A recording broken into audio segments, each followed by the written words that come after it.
Good morning, September 29th. So, it might be easy. Well, first of all, today's vlog is brought to you by failure. It might be easy or misleading. Like, you might watch these videos and think that I'm just like friggin' happy, go lucky all the time, and every single thing that happens in my life, I'm like, oh, but look at this and look at that and Niyamas and yoga and blah blah blah blah. A friend of mine was talking to a coworker about religion, and he said something, and a friend of mine said something like he practices Buddhism, and the coworker said, "Oh, so you're happy all the time?" And my friend of mine said, "No, I get angry just like everybody else. I just try not to be." And that's kind of like what my life is like. And sometimes you run into a lot of opposition. I was doing the heater upstairs. I'm not doing anything special in the yoga studio because I don't want to deal with humidity problems, so I'm not going to do 105-degree yoga classes. I'm putting in baseboard and some auxiliary hydronic heating, and you need to run plumbing, and I bought some plumbing, and I bought all the fittings, and it was very expensive. It was a lot of money to put it all together, and it would have been a lot more to hire somebody, but honestly, it's a straight run of baseboard, it's a straight run of pipe, it's not complicated. Were it any more than what it is, I would have hired somebody. But it's taken weeks to assemble all the parts, and part of that is because I don't have experience. So it's taken weeks to assemble all the parts, and as I was working on the parts, I realized that the 3/4 inch PEX piping that I bought is the wrong 3/4 inch. You can get oxygen barrier PEX, and it comes in two varieties. One is oxygen barrier with a polymer, and one is oxygen barrier with aluminum. And I bought the aluminum. It's very difficult to manipulate. It does not bend well. And none of the 3/4 inch fittings that I bought fit it. And at first I wanted to be very frustrated with myself, and then I knew that I had made the best possible decisions I could at the time. There's no justification for being upset. And I was able to work through it with a lot of thought on my end. And I was just like, just go, like the solution is to not be angry or frustrated. The solution is to go buy the correct parts. And I went everywhere that I could go within reason. Not even the plumbing supply store had the correct parts. No one online was selling the correct parts. Then I found the correct parts on Amazon, on eBay. And they were irrationally expensive. And I began, hey! Cassie dog! Good dog, Cassie! Good dog! Cassie, come! Oh, defensive dog. Cassie, settle down. Good dog, Cassie, dog. It started to be more than I could bear. I started, the feeling of failure, of frustration was a lot. Because I've already spent I've already spent many hours over the course of several weeks learning about and sourcing everything that I needed.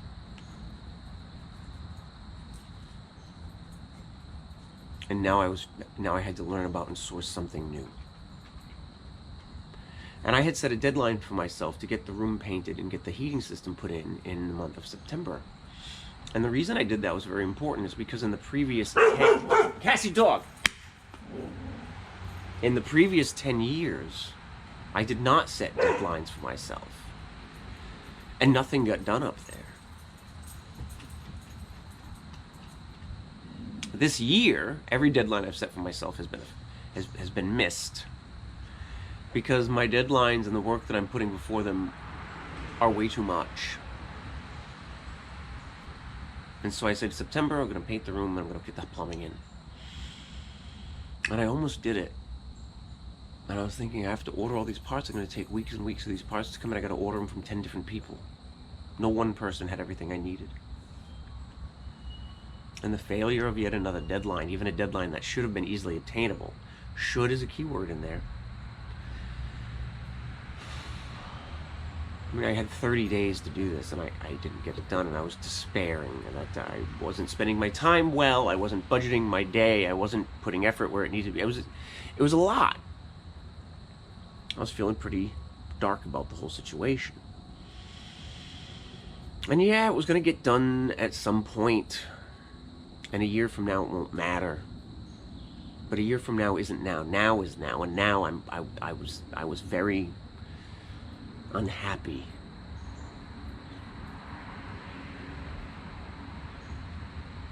About the situation. Why was I unhappy about the situation? Expectations cause a lot of tension between yourself and yourself regarding any relationship, whether it's a relationship with you or a relationship with anybody else. Expectations. You expect something to be this, and instead, you expect an apple, and instead you get baked beans. And if you unknowingly bite into that, those are going to be a shock.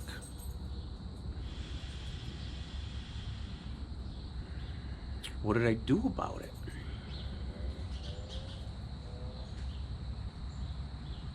I find when I'm teaching one-on-one, or even in a small group setting, and I'm fielding questions from people, I find often the friction that they're experiencing comes not from the situation that they're describing in the question, but from the question itself. There's an old joke, and it's really, it's appropriate for just about every day in our lives.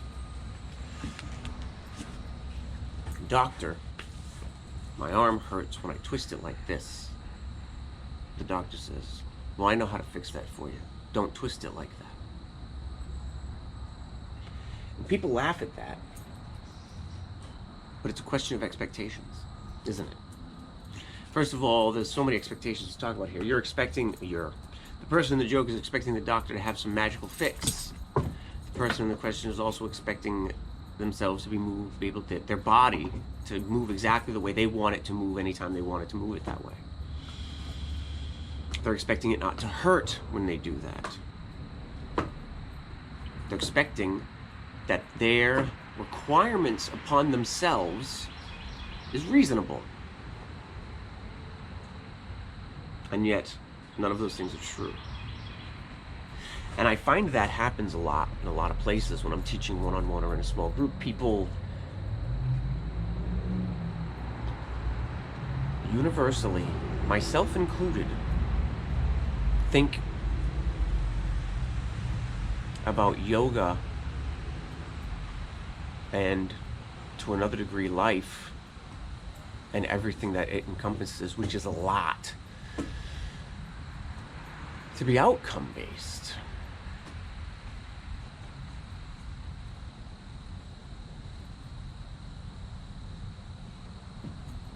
And this is not the easiest thing to explain. I've lived my life that way for almost all of it. Consider if you will, you go to the park to take a walk for 10 minutes.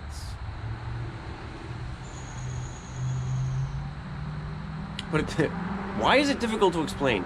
It's a little bit difficult to explain because as I try to explain it, my mind meanders wildly in all kinds of directions because I feel like there's so many ways to explain it. If you go to a walk, if you go for a walk just for the sake of walking, then it doesn't matter if there's traffic, It doesn't matter how fast you walk. It doesn't matter how long you walk. It doesn't matter what the weather is. You're walking for the sake of walking. You're walking for movement of the body along the ground. And if you do that, great. But it's so easy. When I take my dogs for a walk, one of the roads can have very heavy traffic at about 5 p.m. rush hour, which, because of my wife's schedule, is when I walk a lot. And it frustrates me because the traffic is so loud that we cannot speak to one another. And sometimes there are enough heavy trucks that Cassie gets really wily. And it frustrates me. Not because I'm on a walk for a walk, but because I'm going for a walk to feel peaceful and to have a talk with my wife.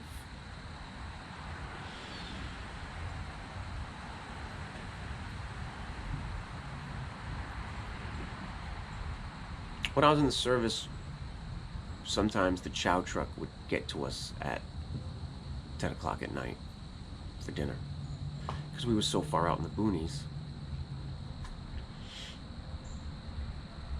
And you'd get a pile of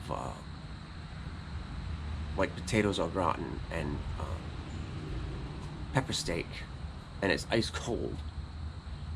And the first sergeant was there, he's scooping it out, and he's scooping out great long congealed chunks of fat with the steak. And you chisel the potatoes out of the can. And that's your dinner, and it was delicious.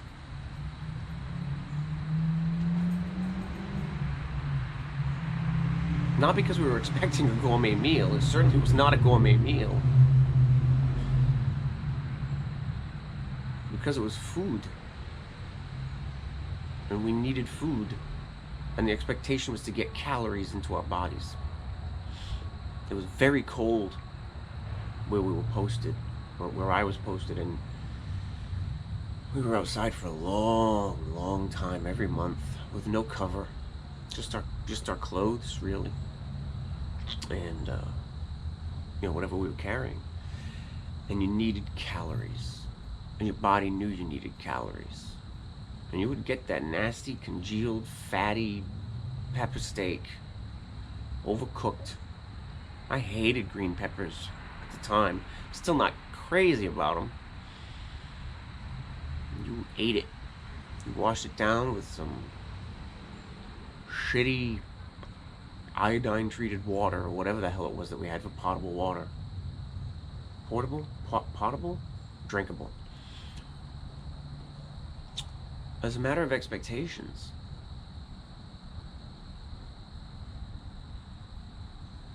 what does that have to do with the Niyamas? Contentment, self-discipline, self-reflection, a lot of surrender. A lot of the friction was based on the fact that I didn't want to spend any more money. I had to surrender to the fact that I had to spend more money to fix this problem. There was nothing to do. There was no way around that. Self-reflection came into play a lot as I looked at why I was angry.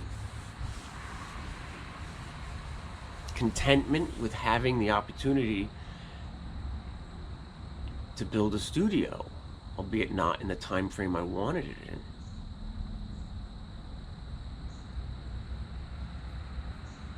Purification and cleanliness. To sweep the resistance to change out of my mind.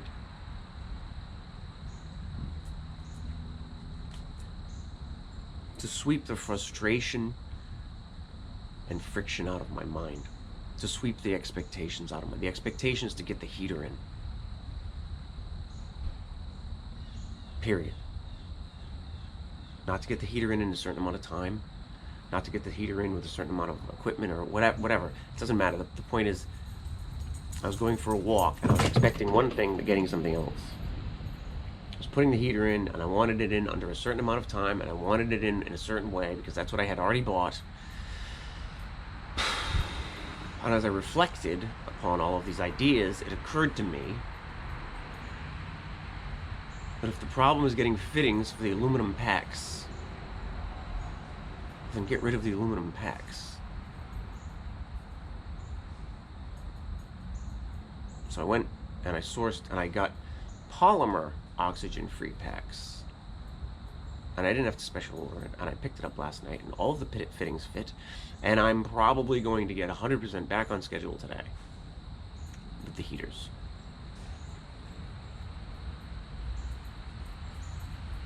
I let go of the expectations of one idea using aluminum packs. By the way, just for the record, it's called PEX Al PEX, and I hate that name so much. It's so difficult to use that name because it's virtually meaningless. PEX Al PEX. I get rid of the expectation of using the aluminum packs. I get rid of the expectation of not spending any more money. And I was able to find a better way. This year, the idea of letting go of expectations, and by doing that, finding new, innovative, creative, satisfying ways to overcome obstacles. It's been a theme for my whole year so far.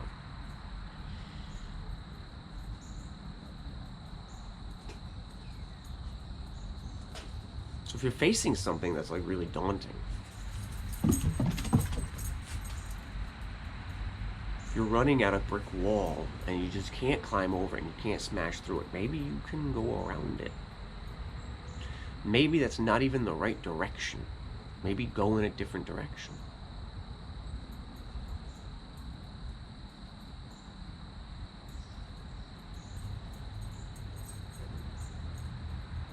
I'm gonna go do some physical postures, some asana practice or vinyasa.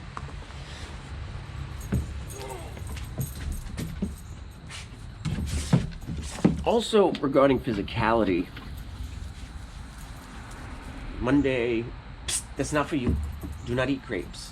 Monday was my first time back in the studio, and I am a hurting unit today. I've got some delayed onset muscle soreness. And that's okay. I'm not as fit as I was before my shoulder injury. And that's fine. I have no plans in trying to make up lost ground. My plans are to pick up my practice, to expand upon it, and to make it better.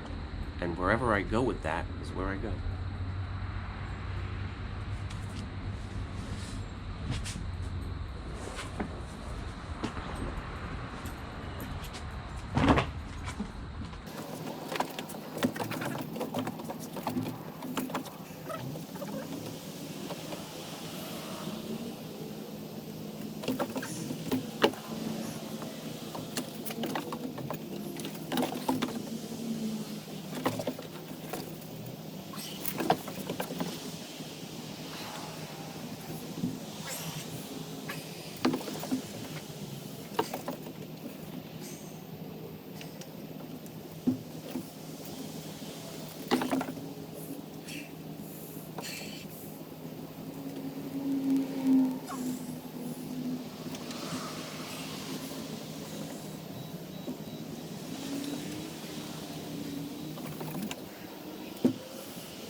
Yeah, I'm real stiff. The hips are stiff. Thanks for joining me on my vlog. Thanks for joining me on my practice today. And Cassie, namaste.